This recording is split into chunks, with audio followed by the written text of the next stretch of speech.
Jadi disarankan rangkaian paralel itu yang seperti ini. Oke, kali ini saya akan menerangkan hubungan baterai, yaitu hubungan paralel dan hubungan seri. Nah, apa sih kelebihan dan kekurangan di antara kedua hubungan paralel dan seri ini? Nah, dari segi safety, efisien, dan cost-nya. Nah, ini akan kita bahas di video ini, teman-teman. Nah, misalkan saya mempunyai sebuah baterai atau aki. Nah, tegangannya bisa teman-teman lihat pada spek baterai, yaitu 12 volt dan 100 Ah. Nah, apa sih 12 volt dan 100 Ah ini? Nah, 12 volt itu adalah tegangan dari baterainya. Nah, misalkan speknya 12 volt itu berarti misalkan baterainya 10,50 volt itu baterainya dalam keadaan kosong atau habis 0%. Nah, misalkan 12,60 volt itu berarti akinya dalam keadaan penuh atau 100%. Ini adalah karakter dari baterai atau aki basah. Berbeda lagi dengan jenis baterai yang lain. Nah, sedangkan 100 Ah itu adalah kapasitas dari baterai atau aki. Nah, 100 Ah ini berarti 10 ampere dapat dipakai selama 10 jam. Nah, untuk menambah tegangan dan Ah ini kita harus menghubungkannya ke beberapa baterai yang lain. Nah, tetapi kita bingung hubungan apa yang akan kita pilih, paralel atau seri. Nah, misalkan saya ada dua baterai. Yang pertama saya akan hubungkan dua baterai ini secara paralel ya, teman-teman. Nah, seperti ini gambaran umum dari hubungan paralel baterai. Nah, kita lihat di sini yang plus terhubung ke plus, sedangkan yang minus terhubung ke minusnya baterai. Nah, sedangkan yang seri itu karakternya seperti ini. Yang minus baterai 1 terhubung ke plus baterai 2, dengan outputnya dari plus baterai 1 dan minus baterai 2. Nah, gambaran umumnya paralel seri seperti ini. Nah, kita lihat perhitungan paralel dua baterai.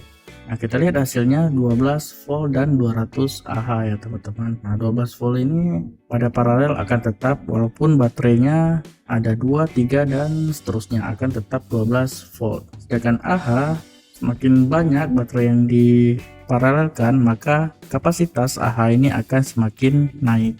Di sini ada dua baterai masing-masing 100 Ah, jadi kapasitas totalnya adalah 200 Ah. Nah, bagaimana dengan seri? Nah, seri seperti ini perhitungannya. Nah, didapatkan tegangannya 24 volt. Nah, 24 volt itu penjumlahan dari dua baterai 12 volt ya. Nah, sedangkan 100 Ah itu pada rangkaian seri itu tetap Ah-nya, walaupun ada beberapa baterai lebih dari dua diserikan akan tetap 100 Ah. Nah, apa kelebihan dan kekurangan dari kedua rangkaian ini? Nah, kalau kita lihat pada rangkaian paralel dan seri, kapasitas Ah-nya di sini Ah yang paralel itu lebih besar dibandingkan Ah yang seri. Nah, ini berpengaruh pada pemilihan breaker yang akan dipasang pada rangkaian nantinya. Contohnya di sini MCB DC. Nah, maka Ah yang lebih besar memerlukan rating arus MCB yang lebih besar juga. Nah, selain rating MCB yang besar, Ah yang lebih besar juga memerlukan kabel dengan luas penampang yang lebih besar juga. Nah, dimana yang paralel memerlukan kabel yang besar, sedangkan yang seri hanya cukup dengan kabel yang kecil. Nah, selain itu pada pemasangannya pada rangkaian paralel itu tetap 12 volt, jadi kita bisa memasang pada inverter yang speknya 12 volt, atau kita bisa memasang ke inverter yang speknya seperti ini, bisa 12 volt, 24 volt, atau 48 volt. Nah, sedangkan seri misalkan totalnya 24 volt, jadi kita tidak bisa memasang ke inverter yang 12 volt. Apabila kita paksakan, inverter itu akan berasap, teman-teman. Nah, kita justru harus memasang inverter yang berspek 24 volt.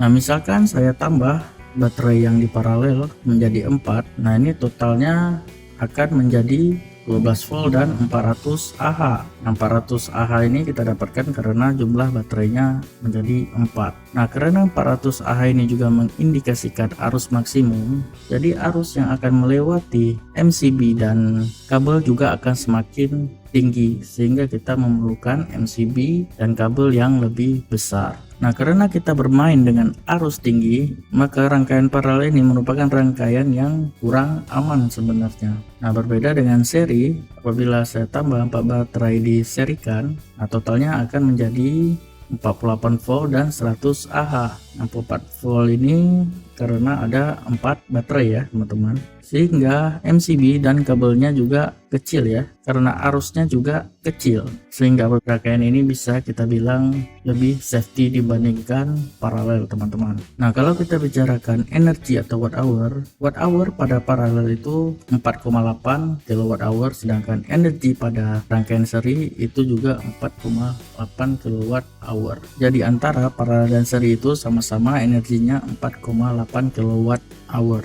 Dari segi maintenance juga ada kelebihan dan kekurangan antara dua rangkaian ini. Nah, misalkan terjadi masalah di salah satu baterai rangkaian seri, nah maka seluruh rangkaian ini akan terputus teman-teman. Nah, berbeda dengan paralel, apabila salah satu baterai mengalami masalah, maka rangkaian ini tetap menghasilkan tegangan dan kapasitas. Nah, kalau kita totalkan, pada seri tegangan menjadi 0 karena rangkaian sudah terputus dan AH-nya juga 0. Sedangkan pada paralel, walaupun baterainya satu mengalami masalah, tetapi tegangan tetap 12 volt. Hanya AH-nya saja yang berkurang jadi 300 Ah karena satu baterai rusak. Nah, bagaimana misalkan kita sudah mempunyai inverter dengan 24 volt, kita ingin merancang output 24 volt tetapi kita ingin arusnya juga tidak terlalu tinggi. Nah, itu kita bisa menggunakan rangkaian kombinasi ya. Jadi dengan mengkombinasikan seri dan paralel. Nah, di sini ada 4 baterai. Yang pertama kita serikan seperti ini, lalu kita paralel seperti ini. Nah, kita dapatkan totalnya tegangan 24 volt dan kapasitas 200 Ah, begitu teman-teman. Nah, sebagai tambahan, karena kita untuk memudahkan pemahaman, jadi saya menggunakan rangkaian paralel yang ini. Sebenarnya rangkaian paralel dengan skema ini tidak terlalu disarankan karena ada minusnya. Jadi disarankan rangkaian paralel itu yang seperti ini. Jadi pengambilan kutub akhir ke outputnya itu disilang ya teman-teman. Nah, yang plusnya diambil yang di atas, sedangkan yang minusnya diambil pada baterai yang di bawah disilang. Nah, ini ada maksudnya dan ini akan saya bahas di video selanjutnya teman-teman. Oke, sekian video tentang perbedaan antara paralel dan seri pada baterai. Nah, apabila teman-teman ada tambahan bisa komen di bawah. Nah, apabila teman-teman suka dengan video ini, teman-teman bisa subscribe, like, komen, dan share. Dan sampai jumpa di video selanjutnya. See you teman-teman.